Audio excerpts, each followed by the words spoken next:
Hello everyone, this is County Historian Larry Tippin. We've been doing a series on tiny towns and vanished villages in Putnam County. Today we're going to talk about two very small communities that never took off, both of them in Warren Township, south of Greencastle, several miles from Putnamville. So we're going to talk about both of them at the same time. We'll be looking at some newspapers and maps. If I get ahead of you, you can always pause the recording, or you can go back to a previous slide.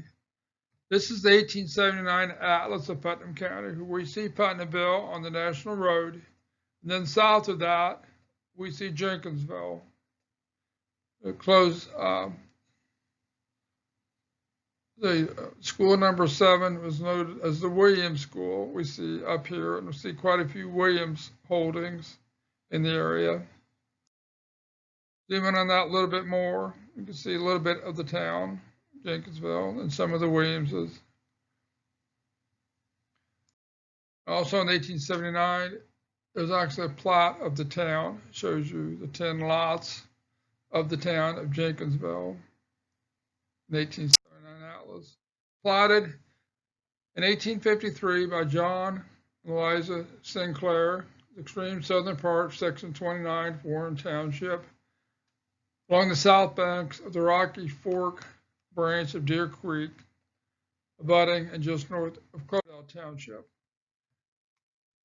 They platted this town with the faith that their slash-type sawmill, which is powered by steam and not dependent on the ebb and flow of water, the waterways, would draw enough settlers to become a proper town. In other words, they could run their slash mill even when the water's not running on the streams.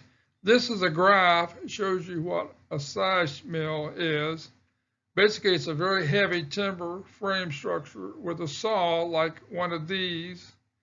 A lot of times now you see these saws, they've been painted because they're not in use anymore, but this would be kind of a saw, that a two-man saw, where two men would saw a tree, but this is where they would attach it to the frame of this structure, and then they push the log through, it cuts the log.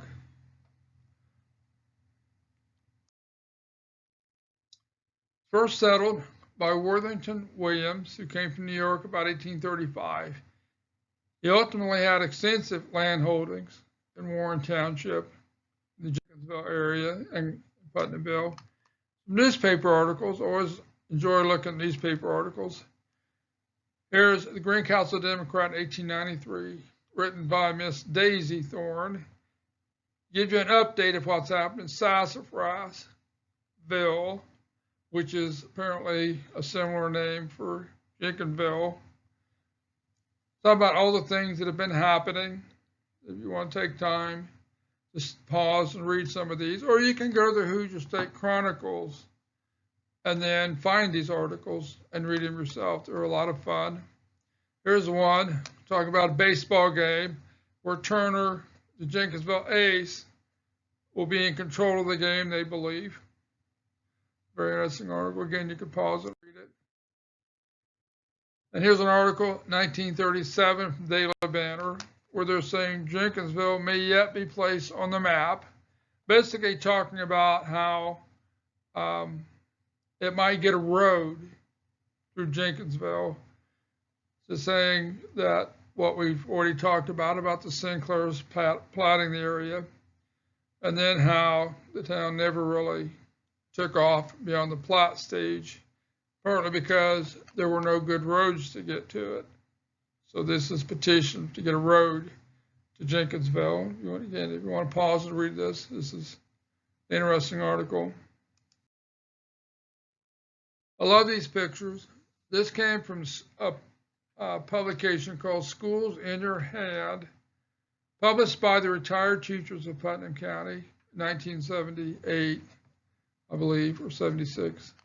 This photo of the Williams School, the one we pointed out, said it's among the students are Harry and George Williams, and Ernest and Roy Jones. They didn't identify the rest of the students, unfortunately. But you can get this book, Schools in Your Hand, and then learn a lot about the early schools of Putnam County. It's a very interesting publication. A lot of really neat photos. Okay, so we're going to now turn our attention to Westland. You see Putnamville again. This is again the 1879 Atlas of Putnam County. And we're going to go east on the National Road to Westland. This is the 1864 map of Putnam County, courtesy of the Library of Congress. It's available online if you want to look at it. You see the McCartys and West and so forth at Westland, and a few homes, not very many. Platted, 1841 by Harry E. West. Thomas McCarty built the first home there, we believe, in 1826. The old McCarty home was a religious and social center through decades. Being located on the National Road, it was operated as a hotel known in the early days as a tavern. The tradition that Abraham Lincoln stopped there. Of course he did. He stopped at every place on the National Road and about everywhere else in his short life. In Westland at one time, this again reading from 1879, Atlas and History of Putnam County. At one time there were 2 blacksmith shops, a small store, a schoolhouse, several residences, all of which by 1879 had disappeared except the old McCarty home, a frame building on the north side of the road, and another a short distance east. The town site was platted, and every opportunity was given for it to become a town, but it failed. Mount Meridian to the east and Putnamville to the west absorbed its vitality. In 1823, the Deer Creek Primitive Baptist Church was founded. Continuous worship has been held there since that time. The present church structure is has been standing since 1867. In 1834, the Presbyterians built a brick church in Putnamville, but 15 years later, the congregation split. The new school group put up a frame structure, while those in the old school remained in the brick building until it was sold to the Methodists, who have been worshiping there since 1829. Actually had a post office for a short period of time. The only postmasters at Westland were Harry West and Thomas McCarty, the 2 main men we've been talking about related to Westland. Always like to read the newspaper articles. Again, this is from Westland. If you want to get caught up on what happened in the previous week, we say, for one thing, the Harley has a new buggy. They're telling the girls they better watch out. And Tom Paris is a dude of Westland. Article of 1893. Better late than never, so Westland has made up its mind to go to the World's Fair at Chicago, listing some of the men from the area that have gone to attend the World's Fair. Hales, McCarty, Peck, and the others. Again, you can pause at any time to read these if you'd like. 1882, Inspector Collins, 2 miles south of Westland, has had a horse strayed. He'd like it back. It's a 4-year-old bay mare, I think. It'll be a valuable horse, of course. A lot of times the horses knew the way home, but they're bored and they wander off and find other horses. And sometimes they just hang around and stay at the neighboring farm. So he's hoping that this horse is strayed and not been stolen, and somebody will bring it back.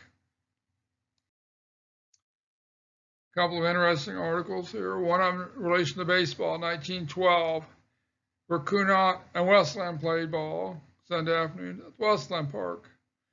They said that Kunot had the best players out of Cloverdale's 9. The home team played leapfrog and turned somersaults at the 8th inning when they finally got a rally going and scored 4 runs. Ended up with a score of 4-0. That's a very low score for a baseball game at that time. So a lot of times you see the score is 89-67 or something like that. So obviously they had some pretty good pitching that day. 1921, we see this Fred Biddle has been injured. Said he's working on the Londe Road near Westland when he attempted to move aboard.